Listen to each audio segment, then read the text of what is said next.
इस सुंदर मंत्र पाठ के साथ आज की इस गोष्ठी का शुभारंभ होता है। ये हमारा प्रयास है सब लोग इसी प्रकार से वेद मंत्रों का सुंदर लयात्मक गायन करें तो रसता रोचकता के साथ वेद का प्रचार प्रसार करने में अवश्य हमें सुगमता होगी। ये आज के मंत्र पर चर्चा करते हैं।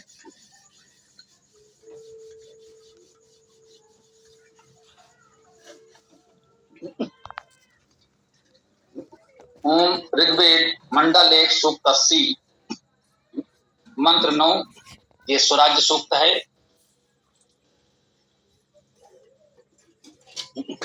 ओम सहस्रम साकम अरेचत वरिष्ठोभत विंशति शताएनम अनु अनो नव इंद्राय ब्रह्म उद्यतम अर्चन अनुस्वराज्यम।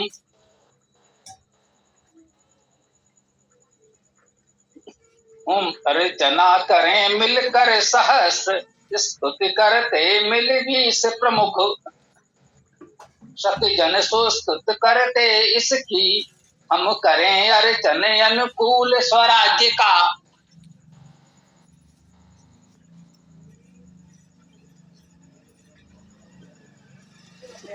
इस स्वराज्य मंत्र में बताया जा रहा है कि स्वराज्य की अर्चना सामूहिक रूप से हम सब करते हैं, कैसे करना चाहिए।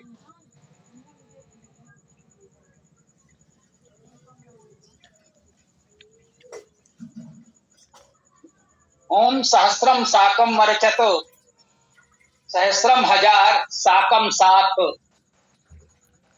सहस्रम तो संख्या है, हजार, साकम ये अव्यय है 7 के अर्थ में। अर्चत अर्चना करें, अर्च या ऋच धातु है, धातु का अर्थ अर्चना करना, इसी से ऋचा बनता है और ऋग्वेद भी बनता है। ये ऋग्वेद का ही सूक्त है। अर्च धातु भी अर्चना करने के अर्थ में है। तो अर्चत सहस्रम साकत, सहस्रम साकम अर्चत, हजारों लोग एक साथ अर्चना करते हैं। देखिए इसको ध्यान रखिएगा। ऋष राहुगण गौतम देवता इंद्र है, अर्थात इस मंत्र में जो मुख्य विषय है, प्रतिपाद्य है, वो इंद्र है। इंद्र का शाब्दिक अर्थ है परमेश्वरीवान। इंद्र परमेश्वर ये धातु है, अर्थात इस इंद्र धातु का अर्थ है परमेश्वर होना। इंद्र का अर्थ हुआ परमेश्वरीवान अर्थात परमेश्वर। तो परमेश्वर ही इस मंत्र का विषय है, इस सूक्त का विषय है।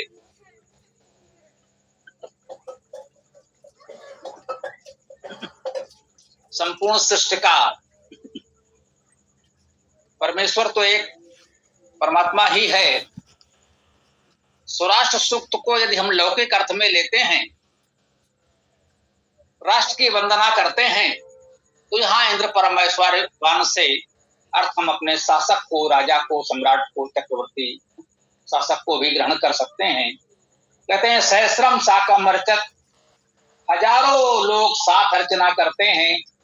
परिष्टोभत विंशति, परि परता सब ओर से, स्टोभत, देखिए ये स्टो जो है ये स्तु धातु है, स्तुति करना, ता काटा हुआ है। शाह ये मूर्धन शाह आया है, उसके प्रभाव से ता काटा हुआ। ये वैदिक भाषा की प्रवृत्ति है, वैदिक भाषा की विशेषता है। सामान्यतः लौकिक संस्कृत में ऐसा नहीं होता।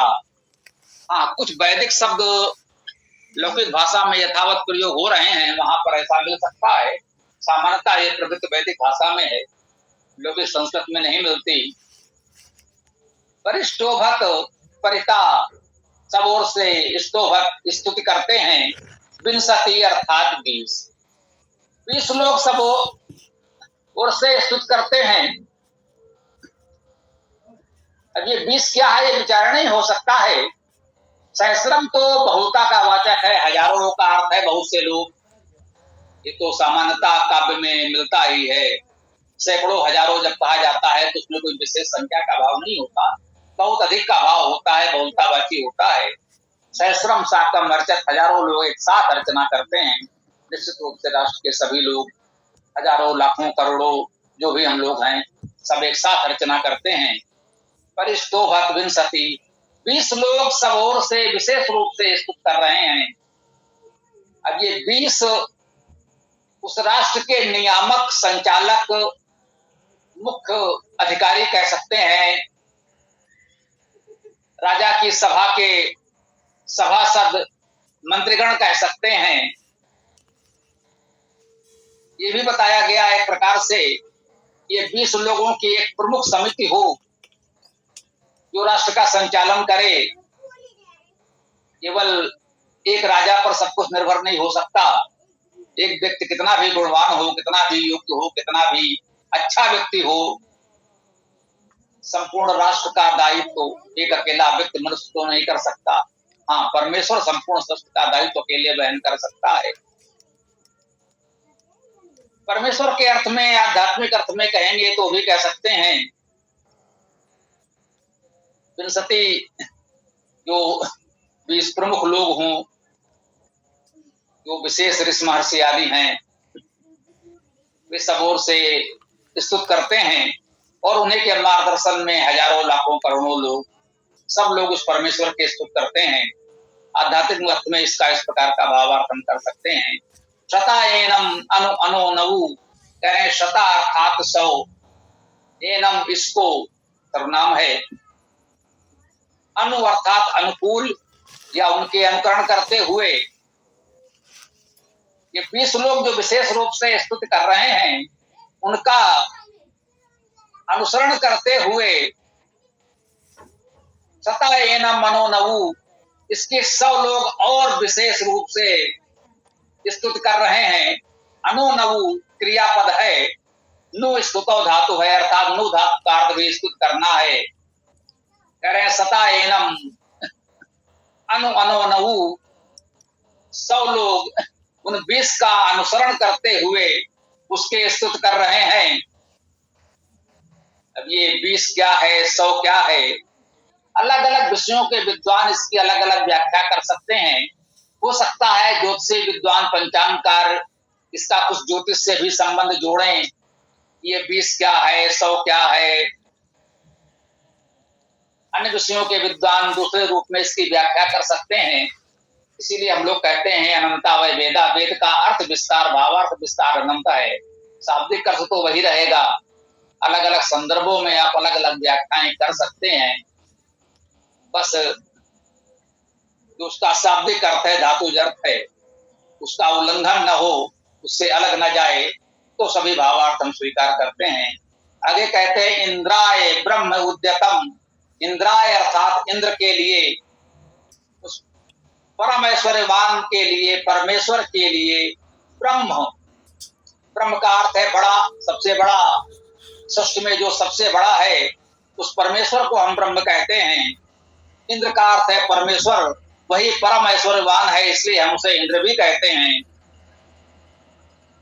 तो ये जो भी अर्चना कर रहे हैं परमेश्वर की आध्यात्मिक अर्थ में और राष्ट्र की अर्चना कर रहे हैं लौकिक अर्थ में, कह रहे हैं उस इंद्राय परम ऐश्वर्यवान के लिए ब्रह्म अर्थात बड़े बड़े लोग भी उद्यतम, उद्यत हैं।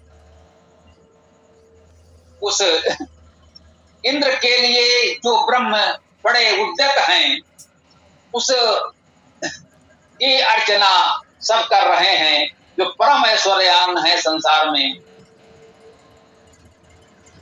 वो कह सकते हैं ये इंद्र परमेश्वर के लिए भी है, जो परमेश्वर के लिए उद्यत हैं, उस परमेश्वर की प्राप्त के लिए उद्यत हैं, या राष्ट्र के चक्रवर्ती सम्राट के लिए जो ब्रह्म बड़े लोग उद्यत हैं, उन सबके साथ अर्चन अनुस्वराज्यम, हम सब अनुकूल स्वराज्य की अर्चना करते हैं। हमारा स्वराज्य हो, हमारे अनुकूल हो, जन जन के अनुकूल हो, ऐसे स्वराज्य की हम सब अर्चना करते हैं, कामना करते हैं, वंदना करते हैं। इसके साथ हम इस मंत्र व्याख्या को विराम दे सकते हैं। आप लोग अपना जो भी प्रश्न विचार आदि हो प्रस्तुत कर सकते हैं। ओम खम ब्रह्म।